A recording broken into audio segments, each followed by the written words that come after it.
যে দেশে এমন দুর্নীতি, এত দুর্নীতি, দুর্নীতিতে ভরে গেছে। এখন দেশটাকে সংস্কার করা দরকার। এই সংস্কারের স্লোগান আমরা শুনে আসছি, 1 বছর পার হয়ে প্রায় 1.5 বছর চলছে। 1 জুলাই থেকে আরেক জুলাই, এরপরে August, September, October, November, December, এখন জানুয়ারি, 1.5 বছর পার হয়ে গেছে। যে এই 1.5 বছরে আমাদের দেশে কি সংস্কার হইল? সংস্কার কিছু হয়েছে না, কিন্তু সবাই কিন্তু সংস্কারের কথা বলছে।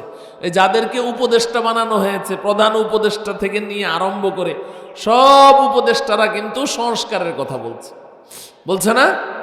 যারা সংস্কার করবে, সংস্কার করবে, কিন্তু আসলে সংস্কার নামে কিছুই হয় নাই, কিছুই হয় নাই।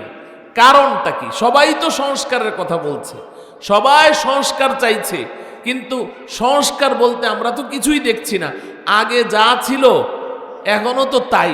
খালি তাই না রে ভাই, তাই না। আমি যদি বলি এখন আপনারা কি মনে করবেন জানি না। ওই আরবি ভাষায় একটা কথা আছে, আরবি ভাষায় একটা কথা আছে, ফাররা মিনাল মাতার ওয়া কামা তাহতাল মিজাব, যে বৃষ্টি, মুষলধারে বৃষ্টি পড়ছে, এখন এই বৃষ্টি থেকে বাঁচার জন্য বৃষ্টি থেকে পলায়ন করে আপনি গিয়ে ঝর্ণার নিচে দাঁড়াইলেন, কেমন হবে? একটা মানুষ বৃষ্টিতে ভিজে জবুথবু হয়ে যাচ্ছে, এখন বৃষ্টি থেকে বাঁচার জন্য ও দৌড় দিয়ে গিয়ে একখানে দাঁড়াইলো। এখন দাঁড়াইছে কোন জায়গায়? ঝর্ণার নিচে। এখন আমার কাছে তো এই অবস্থা হয়, মনে হয় এই যে বিগত ফ্যাসিস্ট সরকারকে ভাগাইলো আমাদের ছেলেরা, এইভাবে অকাতরে নিজেদের জানগুলো কোরবানি করে দিয়ে, হ্যাঁ, কতগুলো তাজা প্রাণ ঝরে গেছে, কত মায়ের বুক খালি হয়ে গেছে, কত স্ত্রীরা স্বামী হারা হয়েছে, কত মা বাবারা সন্তান হারা হয়েছে। এত কিছুর পরে এই যে বাংলার ফেরাউনকে আপনারা তাড়াইলেন, তো তাড়ানোর পরে এখনকার অবস্থাটা কি? এখনকার অবস্থাটা কি বলেন? চুরি ছিনতাই কমে গেছে? কথা বলে না। রাস্তাঘাটে চুরি ছিনতাই কি কমে গেছে? গত সপ্তাহে তো আমাকে ছিনতাইকারীরা ধরেছে, গত সপ্তাহে। গত সপ্তাহে যাত্রাবাড়ি ফ্লাইওভারের আগে ওখানে তো এই গাড়ি, শত শত গাড়ি রোডের উপরে, শত শত গাড়ি ফ্লাইওভারে ওঠার জন্য, ট্রাক, মাইক্রো, প্রাইভেট কার, সব গাড়িগুলো দাঁড়িয়ে আছে আপনার এই লাইট বন্ধ করে, কারণ জ্যাম লেগে গেছে। গত সপ্তাহে না, তার আগের হয়তো 2 সপ্তাহ আগে হবে।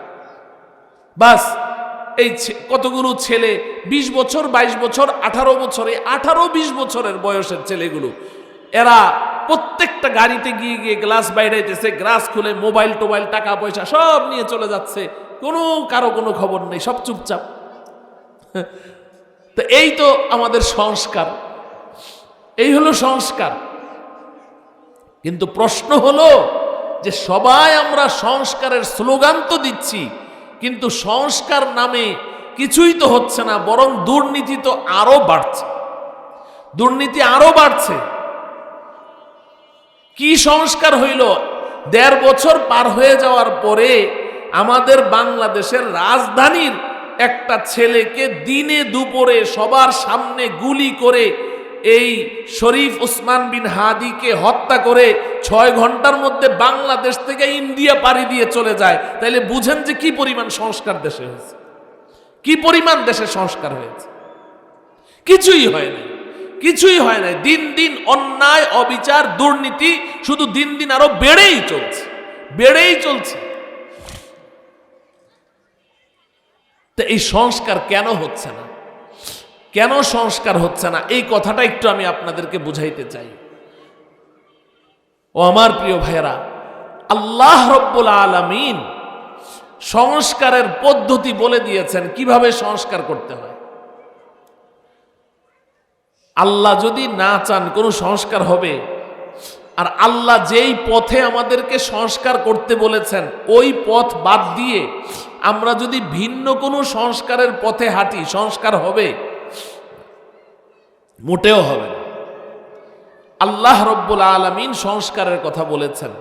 আল্লাহ পাক বলেন, ইয়া আইয়ুহাল্লাযীনা আমানু আলাইকুম আনফুসাকুম লা ইয়াদুররুকুম মান ضل إذا اهتديتم إلى الله مرجعكم جميعا فينبئكم بما كنتم تعملون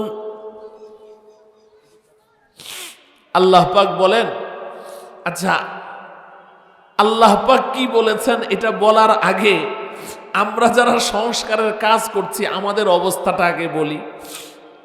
এই যে আমি বয়ান করছি, আপনাদের সামনে কথা বলছি, কি জন্য কথা বলছি? কি নিয়তে? আপনাদের সংস্কার করার জন্য, তাই না? কি বলেন?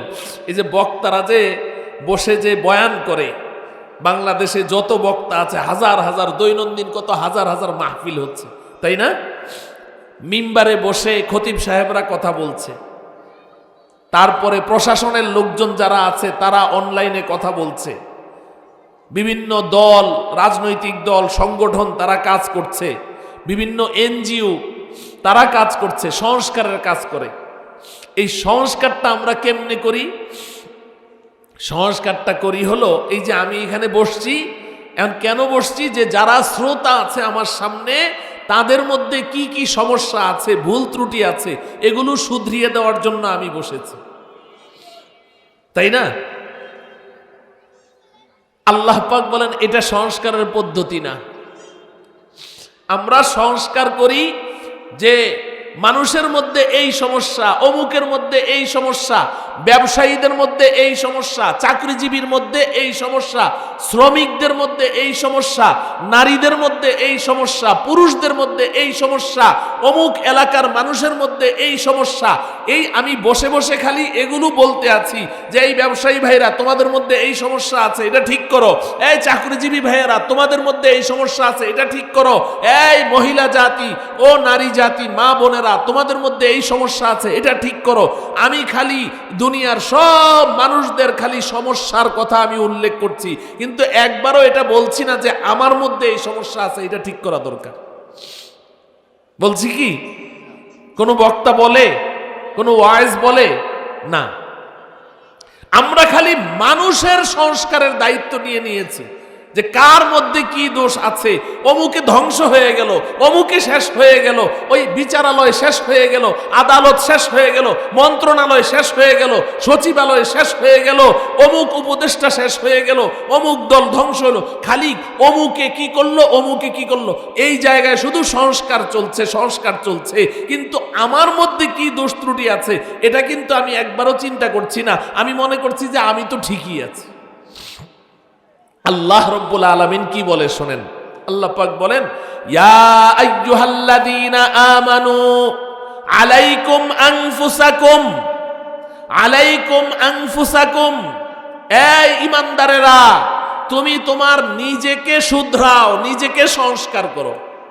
আলাইকুম আনফুসাকুম ইংরেজিতে বলে well your own machine, well your own machine, বাংলায় বলে নিজের চরকায় তেল দাও। কি বলে? নিজের চরকায় তেল দাও। আল্লাহ বলছেন এই কথা, আল্লাহ বলছেন, এই শব্দেই বলছেন আলাইকুম আনফুসাকুম। এটার অনুবাদ যদি আমি করি এটাই হবে নিজের চরকায় তেল দাও। ওয়েল ইউর ওন মেশিন, তোমার নিজেকে তুমি সংশোধন করো। আমরা নিজের ত্রুটি কখনোই ভাবতে রাজি না। আমার মধ্যে এই দোষ আছে, আমি গরম গরম বক্তৃতা দিচ্ছি, অমুককে খালি নসিহত করছি। ওই দাওয়াত ও তাবলীগে বের হই, তো তাবলীগে যেই কয়জন বের হই, সাথী 10 জন 12 জন থাকি, গাছতে বের হই, মানুষকে দাওয়াত দেই। তো তাবলীগে যাই এই নিয়তে যে আমি নবীর উম্মতকে দ্বীনের দিকে আহ্বান করব, বেনামাজিকে নামাজি বানাবো, উম্মতকে আমি সংস্কার করব। কিন্তু আমি নিজে যে সংস্কার হওয়া দরকার এই চিন্তা আমার মাথায়ও নেই। আমি তাবলীগে যাই মানুষকে সংস্কার করতে না, নিজেকে সংস্কার করতে। আবার পীর সাহেবের মুরিদ সব জায়গাতে, কোনো জায়গা বাদ নাই, সব জায়গাতে আমাদের অবস্থা হলো আমরা অন্যকে সংশোধন করতে খুব উৎসাহী, অন্যকে সংশোধন করতে খুব আগ্রহী। কিন্তু যাকে আমি সংশোধন করতে গেলাম সে যদি আমাকে বলে যে ভাই আপনার মধ্যে তো এই দোষটা আছে, তখনই কিন্তু আমার পায়ের রক্ত মাথায় উঠে যায়। ঠিক কিনা বলেন? অস্বীকার করতে পারবেন? আমি এই গত বছর বা তার আগের বছর, মোটামুটি 1-2 বছর হয়ে যাবে, আমি 3 দিনের তাবলিগে গিয়েছিলাম এই পাইকপাড়া ঝিলপাড়ের ওইদিকে, বাংলা কলেজের উল্টা দিকে, ওই যে ওইদিকে আমার মুসল্লিরা ওনারা গেছেন ওখানে জামাতে। এখন আমাকে ধরছে, হুজুর আপনারও কিন্তু যাওয়া লাগবে। তা আমি বললাম যে ভাই আমার তো ক্লাস আছে, প্রতিদিন ক্লাস করতে হয়, তা আমি সারাদিন ক্লাস করে বিকেলবেলা গিয়ে আপনাদের সাথে যুক্ত হব। হুজুর ঠিক আছে, আপনি সন্ধ্যায় যেয়ে রাত্রটা আমাদের সাথে থাকবেন, তাইলে আমরা খুশি। তা আমি বললাম ভাই একটা শর্ত আছে, আমি আপনাদের সাথে তাবলিগে যাব, কিন্তু একটা শর্ত আছে। হুজুর কি শর্ত কোন? আপনি এক না 100টা শর্ত দেন, আমরা রাজি, তাও আপনার যাইতে হবে। আমি ঠিক আছে, আমার একটা শর্ত, 100টা না। কি শর্ত? বললাম যে আমাকে কোনো বয়ানে দিতে পারবেন না, আমি কোনো বয়ান করব না, আমি যাব, একটা শর্ত আমি শুনবো, কারণ সব জায়গাতেই তো শিখার আছে। আমি আলেম হইতে পারি, আমি হাজারো কিতাব পড়াইতে পারি, হাদিস পড়াইতে পারি, বুখারি পড়াইতে পারি, কিন্তু দাওয়াত ও তাবলিগেরও তো একটা উসুল আছে, একটা কথা বলার একটা নিয়ম আছে, একটা ঢং আছে না? তো এখন আমারও তো ওখানে কিছু শিখা লাগবে, আমি আপনাদের ওখানে যাব শিখার জন্য, আমি শুনবো কিন্তু আমি বলবো না, আমাকে বয়ানে দিতে পারবেন না। কয় হুজুর ঠিক আছে। শর্ত কিন্তু মানলো ঠিকই, কিন্তু 3 দিন আমাকে মাগরিবের পরে বয়ান করতে দিল।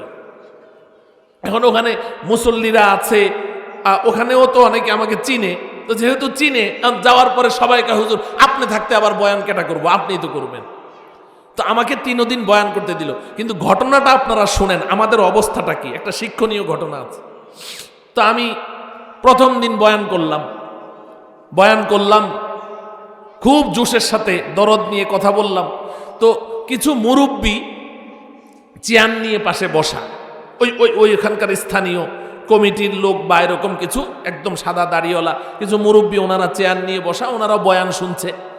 তো এখন প্রথম দিন যখন বয়ান করলাম, বয়ানটা শেষ হওয়ার পরে এক মুরব্বী আমাকে একদম জড়ায় ধরে কান্না শুরু করে দিল যে হুজুর ইচ্ছা কথাই জীবনেও শুনিনো, এত সুন্দর কথা, মাশাআল্লাহ, আন্নে ইচ্ছা কথা কন, এত সুন্দর করে বয়ান করছেন, আর একেবারে দিল জুড়াই গেছে। কথা বুঝেন? আমার কথাটা বুঝছেন? আচ্ছা, তো ওই মুরব্বী আমাকে খুব আদর করলো একেবারে, যে হুজুর এত সুন্দর বয়ান আপনি করছেন। আচ্ছা, ভালো কথা।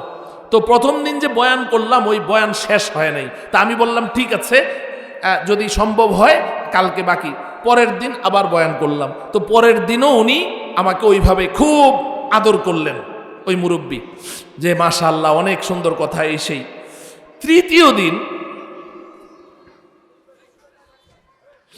তৃতীয় দিন যখন আলোচনা করলাম, তো তৃতীয় দিন বয়ানে খেয়াল করেন, কথা বলতে বলতে এক পর্যায়ে কথায় চলে আসলো যে ভাই আমরা দাওয়াত ও তাবলীগের মেহনত করছি, মানুষকে হেদায়েতের দিকে ডাকছি, তা তো ঠিক আছে, কিন্তু আমাদের অনেকের নিজেদের ঘরেরই কিন্তু খবর নাই, নিজের ঘর ঠিক নাই। আচ্ছা বলেন, এটা কি কোনো অন্যায় কথা? আমি বললাম যে আমাদের নিজের ঘর কিন্তু ঠিক নাই, আবার নিজের বিবি পর্দা করে না, বাচ্চারা নামাজ পড়ে না, কিন্তু আমি কিন্তু তাবলীগে বের হয়ে পুরা মানুষকে হেদায়েত করতেছি, কিন্তু আমার ঘরের খবর নাই। অথচ আল্লাহ রব্বুল আলামিন নবীজিকে বলেছেন এবং ইমানদারদেরকে ডেকে বলেছেন, ইমানদারদেরকে, যে কু আনফুসাকুম ওয়া আহলিকুম নারা, আগে নিজে জাহান্নামের আগুন থেকে বাঁচো, এরপরে পরিবারকে বাঁচাও, এরপরে হলো তোমার প্রতিবেশীকে দাওয়াত দাও, এরপরে ধীরে ধীরে বাহির দিকে যাও।